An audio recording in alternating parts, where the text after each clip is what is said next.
जय माता जी। हर हर महादेव। स्वागत है हमारे चैनल में ज्ञान की बात विद अर्चना चिंतामणि। कैसे हैं आप लोग ये बताने के लिए जय माता जी हर हर महादेव कमेंट बॉक्स में ज़रूर लिखें। मैं उपस्थित हूँ आज फिर से एक नए ज्ञान के साथ, और ये ज्ञान आपको कोई नहीं देने वाला है। वीडियो में बिल्कुल बने रहें एंड तक। आप ये जानने के लिए हमेशा आपको सब लोग ये समझाते हैं कि तुम ये ना करो वो ना करो, लेकिन किन कारणों से आपसे गलतियां हो रही हैं और आपके घर में कलह हो रहा है, ये दोष बढ़ रहा है, और कोई प्रिय व्यक्ति भी आपको कुछ कहता है तो समझ में नहीं आता है। तो चलिए आज उन्हीं गलतियों पे बात करते हैं कि आपके जीवन में मंगलता, माता लक्ष्मी का वास और चार चांद कैसे लगने वाला है। तो चलिए वीडियो में बने रहिए बिल्कुल एंड तक। चैनल को अभी से लाइक कर लीजिए। अगर आपने सब्सक्राइब नहीं किया है तो आपको हर नोटिफिकेशन पहले मिल जाए, इसीलिए चैनल को सब्सक्राइब कर लें और एंड तक बने रहें, और बिल्कुल समझ में आए तब वीडियो दूसरे को शेयर करें, ताकि आपके साथ, हमारे साथ, लोगों के साथ और लोगों का भी भला हो पाए। आप भी इस पुण्य के भागीदार बने, ज़रूर करें। तो चलिए शुरू करते हैं। हर हर महादेव। सबसे पहले कि जब आप सोए होते हैं तो कुछ पहले गुणों को जानते हैं, फिर अवगुणों को जानते हैं, और पहले अवगुणों को जानते हैं फिर गुणों को जानते हैं। तो सबसे पहले अवगुणों से शुरुआत करते हैं कि अगर आप ग्रुप वाली फैमिली में हैं, बड़ी फैमिली में हैं, जैसे माता माता पिता, दादी बाबा, या पति पत्नी के परिवार में हैं, तो आपको एक सुकून सा महसूस होता है, और आप जब सोते हैं तो देर से सोते हैं और देर से उठते हैं। तो ये क्या होता है, ये आप यहीं बड़ी गलती कर रहे हैं। और दूसरी बात, इसी बात पर जब आपकी पत्नी आपको बोलती है कि जल्दी उठ जाइए, आपको ज़रूरत होती है किसी काम की, जल्दी उठ जाइए, तो आप नहीं उठते हैं। इसके बाद आपसे गलतियाँ सिर्फ़ आपके गलत कामों से होती हैं, और इसकी सज़ा आपका पूरा परिवार भुगतता है। जैसे आपके बच्चे, आपकी बेटियाँ, आपके बेटे, आपकी पत्नी या आपका भविष्य। और आप ये समझते हैं कि ये दोष सिर्फ़ आपसे नहीं हुआ है, आपकी पत्नी ऐसी है और आपके घर में लोग ऐसे हैं, आपके साथ लोग बुरा कर रहे हैं। इन्हीं गलतियों के कारण आजीवन पूरी ज़िंदगी आप इसी में निकाल देते हैं कि मेरा दोस्त यही था, और जो मर्ज़ी करता है उसी के हिसाब से थोड़ा बहुत काम करते हैं, या जो भी करते हैं उसी में अपनी व्यवस्था बनाने की कोशिश करते हैं, और व्यवस्था नहीं बन पाती है। तो कृपया करके वीडियो में बने रहें। बहुत इम्पोर्टेंट बातें हैं जो आपको कोई नहीं बताने वाला है। यहाँ तक कि आपकी पत्नी भी खुलकर ये बातें आपसे नहीं बता पाती हैं। इसके कारण कि आप लड़ाई करेंगे, झगड़े करेंगे, या आपकी पत्नी ऐसी है तो आप उससे बातें नहीं कर पाते हैं। तो इन सारी बातों को जानने के लिए आप वीडियो में एंड तक बने रहें। तो आप इन आपसे ये गलतियाँ होती हैं, और आपको कोई समझाने वाला इस बात को नहीं होता है। आपके अंदर धीरे-धीरे जिन शक्तियों का दोष बढ़ता, जैसे तामसिक शक्तियाँ आपके अंदर ज़्यादा बढ़ती जाती हैं, सिर्फ़ आपकी प्रक्रियाओं के कारण। जब आप देर से सोते हैं और देर से उठते हैं, तो आप खुद सोचिए कि जो व्यक्ति आपसे पहले उठ रहा है, या आपके परिवार का हो या समाज का हो। जैसे कि एक छोटा-सा उदाहरण है कि जब भगवान श्री कृष्ण, जब जैसे रावण, विभीषण और कुंभकर्ण तीनों एक साथ रहते थे, और भगवान इंद्र भी थे, भगवान विष्णु सोए हुए थे, उनको जगाने की प्रक्रिया थी कि कौन सबसे पहले जगा देगा और उनका आशीर्वाद लेने के बाद अमर हो जाएगा पृथ्वी पर। तो भगवान श्री कृष्ण भी भगवान विष्णु सोए थे, और कुंभकर्ण, विभीषण, रावण और इंद्र भगवान सब लोग गए।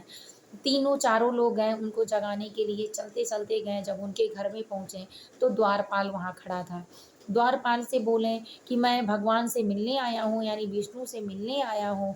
रावण और दुर्बुद्धि वालों का बात आप जानते ही हैं कि किसी को सम्मान देना उन्हें पहले नहीं आता है। तो मैं उनसे मिलने आया हूँ, और जाओ बोल दो कि वो हमारे पास आएँ।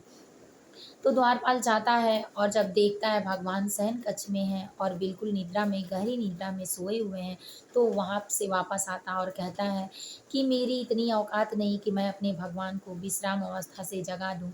मुझे अच्छे से पता है कि मेरे भगवान जब टाइम होगा तो अपने समय पर खुद उपस्थित हो जाएँगे। इसीलिए क्षमा करें, मेरे भगवान के द्वारा मुझे मना किया गया है कि मैं उनके विश्राम की अवस्था में बिल्कुल उनको परेशान ना करूँ। तो इसलिए मैं परेशान नहीं करूँगा, और और कुछ देर आप यहीं विश्राम करें। जब भगवान उठेंगे तो आप उनसे बातें अपनी कर लेंगे। फिर अहंकारी रावण कुंभकर्ण बिल्कुल समझ में ही नहीं आता था। विभीषण बैठे और वहीं बैठकर अपने कंधे पे जो वस्त्र रखे थे बिछाकर और हरे रामा हरे कृष्णा हरे रामा हरे कृष्णा करने लगे। और कुंभकर्ण बैठा तो बैठे बैठे सो गया। और रावण रावण एक घमंडी था, जबकि विद्वान था, ब्राह्मण था, वेदों का दाता था, भगवान की पूजा वंदना अच्छे से करता था। आपने सुना होगा कि रावण का ही बनाया हुआ सॉन्ग इतना इस समय ट्रेंडिंग में चल रहा है। तो उस समय भी रावण उन्हीं वेदों का ज्ञाता था और सारी बातें भगवान शंकर को बहुत अच्छे से पूछ कर प्रसन्न कर लेता था। भगवान भी भक्त के वश में आ जाते हैं जब भक्त की भक्ति सच्ची और कठिन होती है। तो वो भी था रावण भी। और रावण को सिर्फ क्या था, घमंड और अहंकार था। अहंकार हमेशा क्रोध को जन्म देता है और क्रोध हमेशा हिंसा को जन्म देती है। हिंसा हमेशा जलन को जन्म देती है और जब जलन होने लगती है एक दूसरे से तो विनाशकाले और विपरीत बुद्धि, तब वहीं से बुद्धियाँ बदल जाती हैं। किसी की अच्छी चीज़ें भी आपको बताई जाए, समझाई जाए तो बुरा लगता है, और अगर कोई बुरा बात आपको बताता है जिसमें आपका विनाश होना है वो आपको अच्छा लगता है। अगर कोई अपना व्यक्ति आपको सही मार्ग देता है तो आपको बुरा लगता है। अगर कोई दूसरा आपको समझा देता है गलत भी हो तो आपको अच्छा लगता है। तो इसी तरह से रावण भी भगवान के पास गया और जाते ही भगवान सोए हुए थे, उनका टाइम भी हो चुका था। लेकिन वहाँ जाने के बाद उसने सोचा नहीं कि भगवान को सम्मान भी दें और क्या करें, वो तो खुद को बड़ा मानता था। इसीलिए क्या किया रावण, गया और भगवान के सर की तरफ खड़ा हो गया और खड़ा होके हे विष्णु चिल्लाने लगा, यानी आवाज़ उठाने लगी, बोलने लगा। और जिस तरह से डिस्टर्ब कर किया जाता है मैकेनाइज सारी चीज़ें अपनी शुरू कर दिया। तो भगवान इंद्र भी जब सुने कि उठ गए हैं हमारे भगवान तो भी गए। तो भगवान इंद्र गए तो पैर की तरफ खड़े हो गए और रावण गया तो सर की तरफ खड़ा हो गया, इसलिए कि मैं बड़ा हूँ तो मैं उनके पैर की तरफ क्यों खड़ा हूँ। सोचिए, जिससे आपको विनती करना हो, जिससे आपको कुछ पाना हो, जिसके पीछे आप हों, आप उसके पीछे अगर खड़े होते हैं सच्ची श्रद्धा से तो वो व्यक्ति आपको बड़ा बना सकता है। लेकिन अगर बड़े व्यक्ति के पास आप खुद को बड़ा मानकर खड़े होंगे तो वो व्यक्ति आपको नीचा तो दिखाएगा ही, लेकिन आप उसके कर्म से, अपने धर्म से, अपने व्यक्तित्व से, अपने विचार से, अपने भविष्य से, अपने समय से सबसे पीछे हो जाएंगे, क्योंकि जो आप देंगे वही लौट कर आने वाला है। तो रावण ने वही दिया भगवान को जो उसके पास लौट कर आया। तो किसी की भी आदत होती है, जो भी व्यक्ति सोता है तो सो के जब जगता है तो सबसे पहले वो पीछे नहीं देखता, सामने देखता है। तो इंद्र भगवान सामने खड़े थे तो सबसे पहले भगवान उठकर इंद्र भगवान से बातें करना शुरू कर दिए और रावण पीछे का पीछे ही रह गया, जबकि गया आगे था।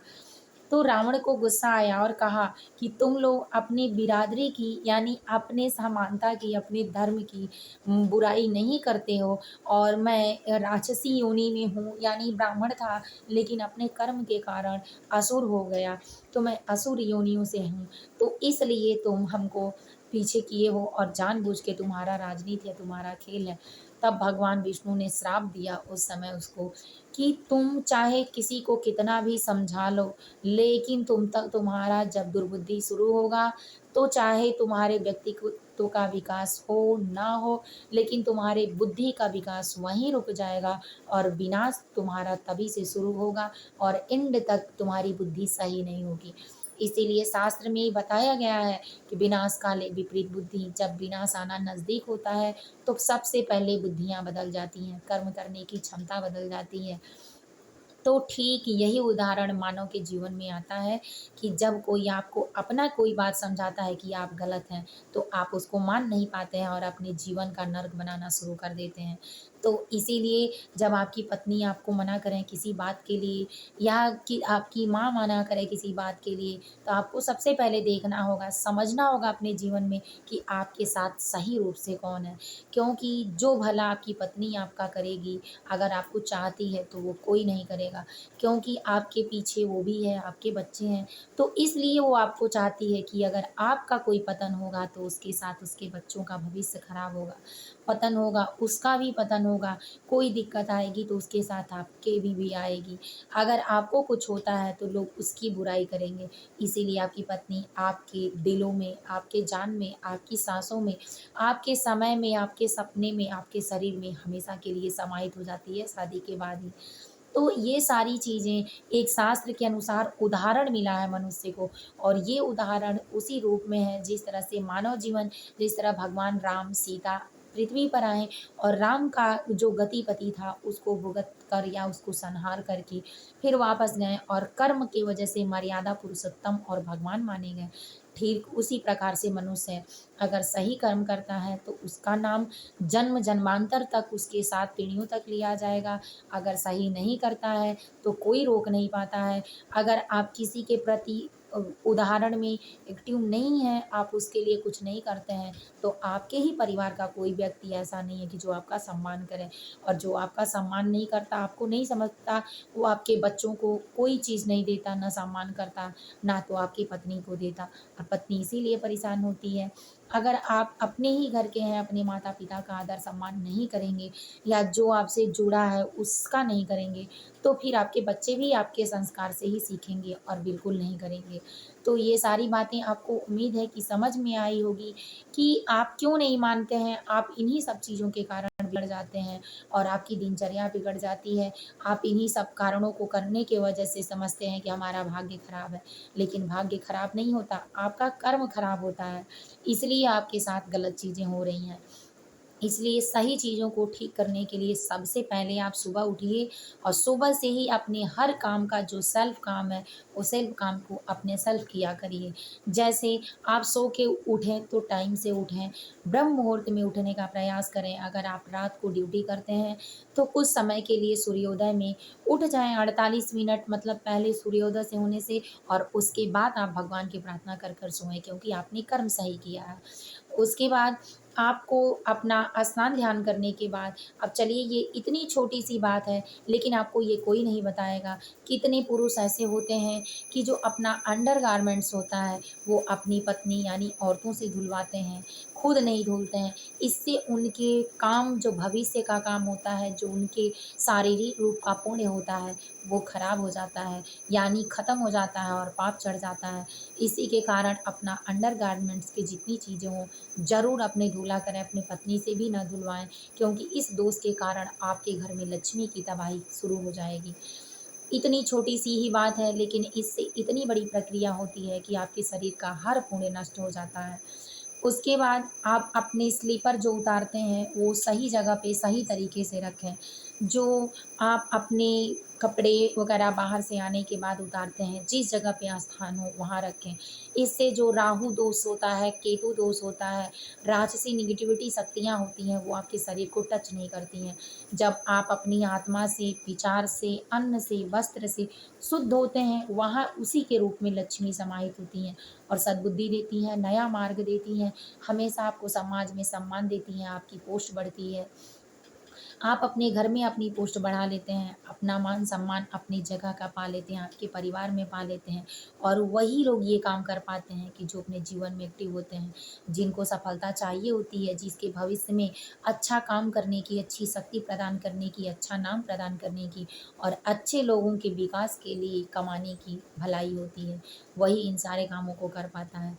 तो उम्मीद है कि आपको ये वीडियो ज़्यादा अच्छा लगा होगा। अगर पसंद आया हो तो चैनल को लाइक, सब्सक्राइब, शेयर करना बिल्कुल ना भूलें। आप ठीक हैं, इसके लिए कमेंट बॉक्स में हर हर महादेव, जय माता दी ज़रूर लिखें।